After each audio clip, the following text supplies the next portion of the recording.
Alright, so here's a goofy way to use a printer, an unconventional way. I need a hole in this plastic so I can half-ass mount my throttle cable just to play with this right now. I'll get a better throttle cable later.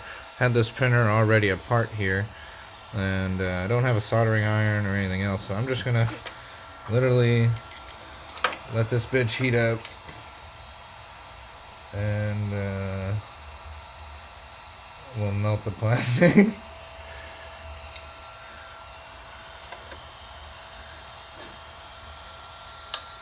So about there.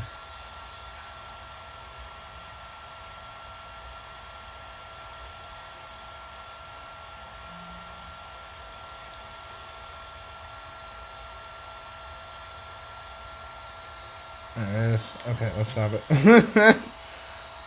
Oh yeah, that's might gonna work.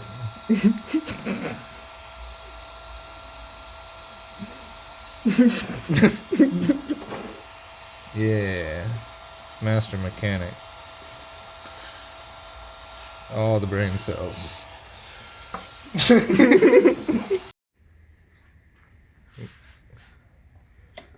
Nah, it works.